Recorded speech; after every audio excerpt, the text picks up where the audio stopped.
Et depuis le mois de mars, le Burkina a connu des séries de mutineries des forces armées et aussi des sorties d'autres couches de la société qui ont entraîné des pillages, des destructions de biens publics et privés et aussi des victimes. Quel appel lancez-vous à la population pour un développement durable? Et d'abord, nous avons fait le tour du Burkina comme étant des envoyés spéciaux du président de Faso comme de son excellence le Premier ministre, pour déjà dire la compassion du président de Faso et de l'ensemble du gouvernement et présenter les condoléances auprès de toutes les familles éplorées dans les différents coins du Burkina. Notre objectif est premièrement de faire revenir la paix, la quiétude. Deuxièmement, de restaurer l'autorité de l'État et enfin pour qu'on puisse appliquer le programme pour lequel le chef de l'État a été élu. Donc l'appel effectivement que je lance à toutes ces franges de la population, puisque comme vous l'avez dit, ça a commencé par les franges civiles pour pouvoir toucher l'armée, c'est de savoir raison garder, de savoir que le Burkina Faso n'a pas des ressources illimitées, de savoir que le Burkina Faso est parmi les 49 pays les moins avancés au monde et de savoir que c'est en construisant et non en détruisant qu'on peut arriver. Ceci dit, comme je l'ai dit, nous déplorons les pertes en vie humaines.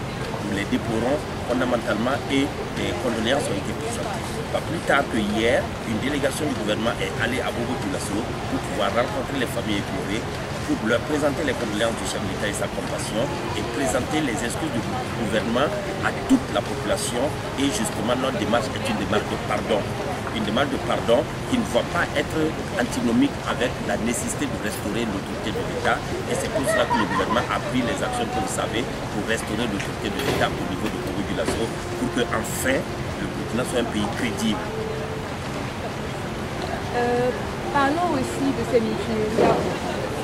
Le gouvernement a utilisé la force pour mettre fin à cette mutinerie. Mais pourquoi avoir attendu qu'il y ait autant de dégâts avant On n'a pas attendu qu'il y ait autant de dégâts. Le gouvernement a eu une démarche participative, une démarche de discussion, une démarche de négociation pour déjà se mettre à l'écoute des populations, pour se mettre à l'écoute de toutes ces franges qui ont le sentiment qu'elles ont quelque chose de fondamental à revendiquer. Donc c'est la démarche de l'écoute, la démarche de se mettre à disponibilité parce qu'on n'a jamais vu le gouvernement aller dans tous les 4 coins du Burkina et en même temps pour pouvoir se mettre à la disposition de la population, les écouter et savoir ce qui se passe. Rencontrer les cibles spécifiques et tout ça, ça demandait du temps. Parce que écouter, se mettre disponible, négocier ne veut pas dire faiblesse. Et je pense que nous avons été largement compris, mais naturellement, quand vous parlez de militaires, il faut savoir aussi que ce n'est pas toute l'armée. C'est certains éléments, certains groupuscules au sein de l'armée qui ont pensé qu'il était bon d'utiliser des armes à feu pour pouvoir terroriser les civils, terroriser les commerçants. Mais pourquoi s'en prendre aux commerçants pendant qu'on y est? Donc c'est pour cela que le gouvernement, après avoir usé de l'ensemble de toutes les possibilités de négociation, d'écoute, a pensé qu'il était bon de ne pas se laisser se déliter son autorité. Et c'est pour là que nous avons décidé d'utiliser la manière que vous appelez forte pour pouvoir rétablir son autorité, pour que les civils soient libérés, pour que les autres militaires aussi soient libérés. Parce que n'oubliez pas qu'il y a des militaires qui sont prêts et qui participent naturellement au fonctionnement de l'État et de ses démembrements. Et ces militaires ne veulent pas être associés et confondus aux militaires fantasmes. Donc c'est pour cela qu'il était bon de mettre fin, de mettre un terme, sachant que les négociations ont été engagées, les engagements ont été pris, les problèmes ont été regroupés en court terme, à moyen terme et à long terme, et tout le monde le sait. Et il y a déjà des actions qui ont été prises pour pouvoir améliorer les conditions de vie des populations au niveau social, au niveau de l'UTS qui a baissé de 10%, au niveau de la fixation et de la maîtrise des produits de première nécessité. Tout ça, ça coûte cher. Tout ça, ce sont des décisions qui ont été prises par le gouvernement. Et je pense que le peuple doit le savoir et apprécier à sa juste valeur ces efforts-là que le gouvernement fait. Est-ce qu'aujourd'hui on peut dire que le calme est revenu? Je pense que vous êtes femme de presse et vous écoutez la presse, il n'y a pas de son discordant.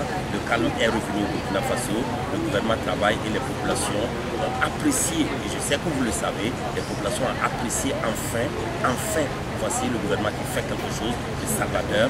Les populations ont apprécié qu'on les ait libérés de certains, je précise encore, de certains groupuscules de militaires qui pensaient que seule la force, la violence peut leur permettre de trouver des solutions à leurs problèmes.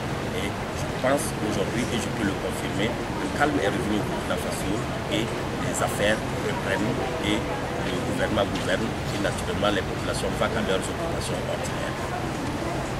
Merci le ministre de l'Environnement et du Développement durable. Nous vous remercions encore une fois de plus de vous avoir accordé un peu de temps de votre séjour ici à Montréal. De rien madame, et puis je vous souhaite un bon après-midi.